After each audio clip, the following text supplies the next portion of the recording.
Hey, do you like your job? If your answer is yes, then I bet you are not a violin string maker from the 1700s. I know. It sounds like a bizarre theory, but was I right? Being a violin maker in those days was a living hell. Today, violins are made of steel or nylon, but in the past, not everyone could use those materials. Thus, the best solution was to use sheep intestines. How do you turn sheep intestines into violin strings? A violin maker is hired. The task of these craftsmen was to kill and slaughter the sheep, being careful not to damage anything. They would carefully remove the intestines and then spend hours scraping away fat, muscle, and blood vessels. If they did not carefully follow each step of the process, the entrails could rot, ruining all the work. Once this stage was completed, the innards would be dried and patiently woven together, resulting in a violin string. Then they would repeat this 3 or 4 more times.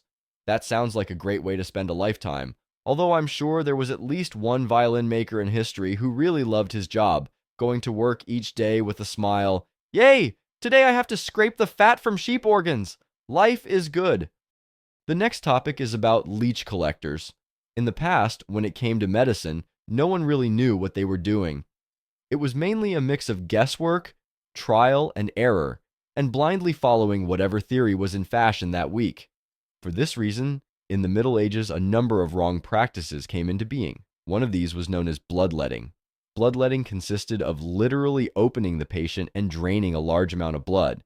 In the Middle Ages, bloodletting was essentially the universal solution for any illness. Feeling a little sick? No problem. Have a stomachache for too long? No problem. In addition to gashing the patient, there was another method used to draw blood, and that was, of course, leeches. These animals were in such demand that an entire industry dedicated to their collection sprang up.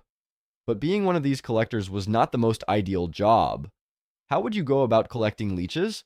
I imagine they used a bucket, maybe a fishing pole, or a net. No, they would dive directly into the water and let those little suckers stick to them. Because leeches are little suckers. And yes, they would go into the water, stay there for an hour or two, and when they came out, their legs were completely covered with leeches. As you might expect, it was not at all healthy for them. First of all, once a leech attached itself to you, it was difficult to pull it off. The goal of those guys was to allow the leech to feed on blood until it became swollen and big, at which point you could try to remove it.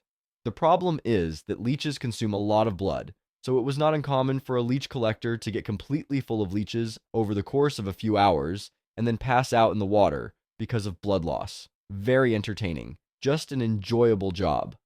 But you know what would make such a job even more interesting?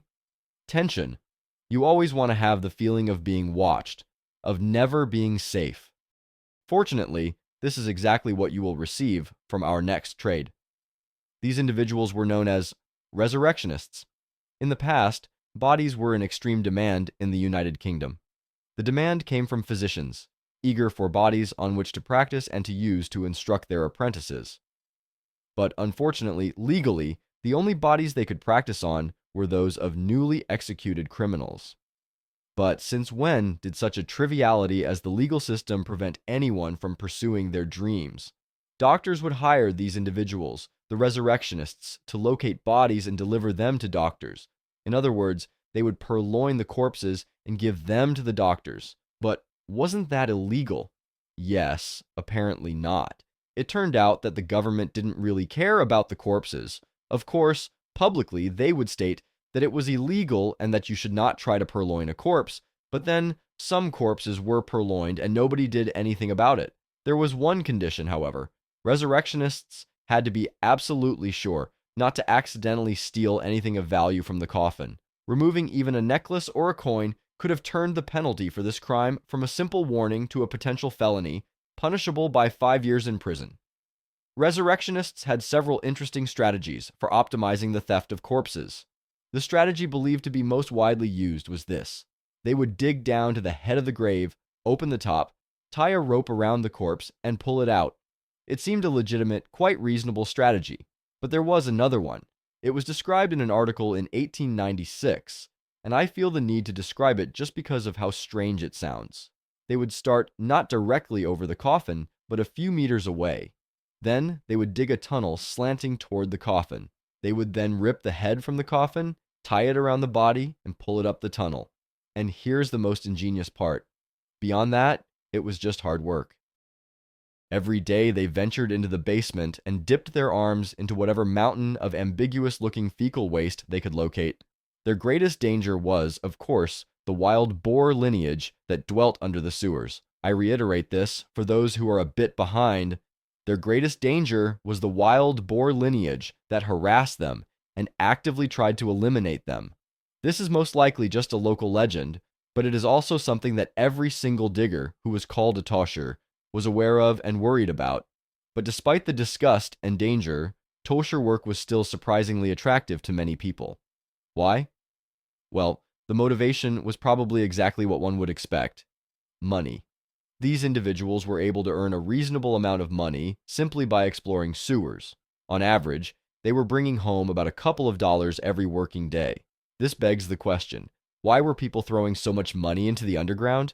And the more important question, do people still continue to throw money into the underground? Well, are you familiar with the term nomenclature? Yes? No? I'm not. In any case, nomenclature means the creation or selection of names for things, especially in science or other disciplines. Surprisingly, this word originated as a profession: the nomenclator. The job of these individuals was to attend parties in Rome and memorize every last detail of every single person who attended.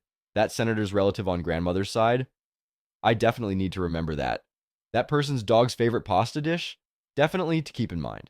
Often the work of these individuals, as well as their very existence, depended on knowing the most obscure details about anyone. In other situations, their job was to announce the names of their lords every time they entered a room. Without exception, always. What an extraordinary profession. It would be great to be so well off that I could afford to have someone shout my name every time I crossed the threshold of a room. Real life goals. Okay, that was an interesting fact, but I can make it a little more disturbing. The time has come to discuss galley rowers. In France, around the 19th century, the use of a type of boat called a galley was becoming widespread. However, there was a problem: they needed oarsmen. They had to get oarsmen from somewhere, and what could be better than poor wretches falling victim to the court system? Consequently, it was decided to replace the death penalty with a different form of punishment. Instead of executing criminals, the punishment for their crimes consisted of spending time rowing on galleys. Thus, if one committed murder, one was exposed to years of hard labor on the oars, to give an example. However, these sentences were not greatly respected. If you were sentenced to years for stealing a dog, there was a good chance that you would never see the light of day again. This work was so grueling that more than half of the paddlers simply died. It was an extremely dangerous occupation. They were confined to the bottom of the ship in a cramped and claustrophobic space, rowing for endless hours. They often hurt their muscles, but they had to keep rowing despite everything. Because they were on the lowest level of the ship, they were constantly soaked, and the saltiness consumed their skin. Many of them lost consciousness, were brutally beaten, and never woke up. It seems like a terrible experience, working for hours without food and without a single break. It is truly amazing that people endured this work for more than a day or two, let alone for years. Then we come to the sin consumers. These individuals probably held one of the most explanatory job titles, though still steeped in ambiguity. Their assignment was to consume the sins of the dead. How did they do that? I'm glad you ask. The scene usually took place during some kind of funeral. The hosts, those who organized the funeral ritual, would hire a consumer of sins, often just a young man in need of money. The people attending the funeral would take some kind of food, such as bread or cake, put it in a bowl, and then place the bowl on the deceased. Then they would give the food to the person who would consume it, who would thus take upon himself the sins of the deceased. One could summarize the whole situation as the rich paying the poor to go to hell in their place.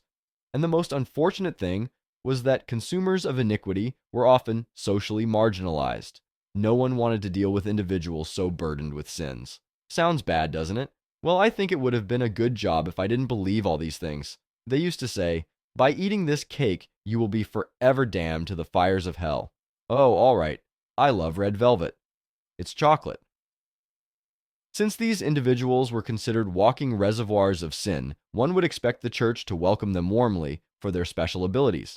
Instead, the Christian church actively drove them out. It turns out that an important source of income for the church of the time came from the removal of sins on behalf of the rich. And with these poor wretches going out of their way for a much lower price, the church suffered a significant drop in its profit margins. This is rather unfortunate to say, considering that it is a church, but it is a fact. If the church identified sinners in the town or village, they were literally eliminated or tortured and then killed. In any case, the prospects for survival seemed slim. Okay, but what is the worst thing about being persecuted by the Catholic Church and ostracized for life? Yes, exactly. Imagine instead of being mauled by mice. This was the fate of the classic rodent catcher.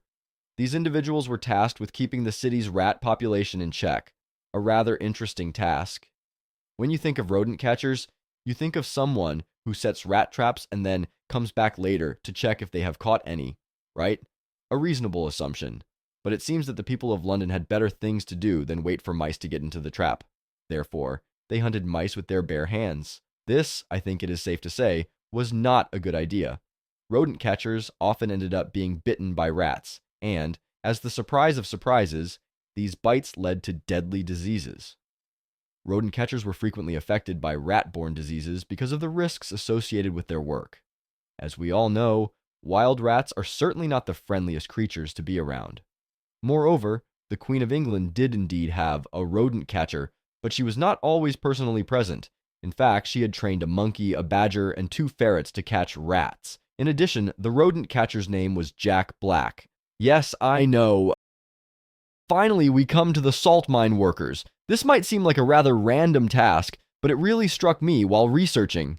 Imagine an ordinary mine with its poor ventilation and cramped, uncomfortable, enclosed spaces. Now take that experience and imagine the air saturated with salt, absorbing moisture from your body. Basically, while you are working, you are in a constant state of dehydration, which, boy, is not fun at all. I'm talking about work to the point of exhaustion. I read on the most authoritative Q&A site of all that hard work can devastate, coal mining can destroy and suffocate, but salt mining must surely devastate, suffocate, tear, and desiccate all at once. YouTube thinks you will like this video, so click on it. And if you have come this far, please subscribe.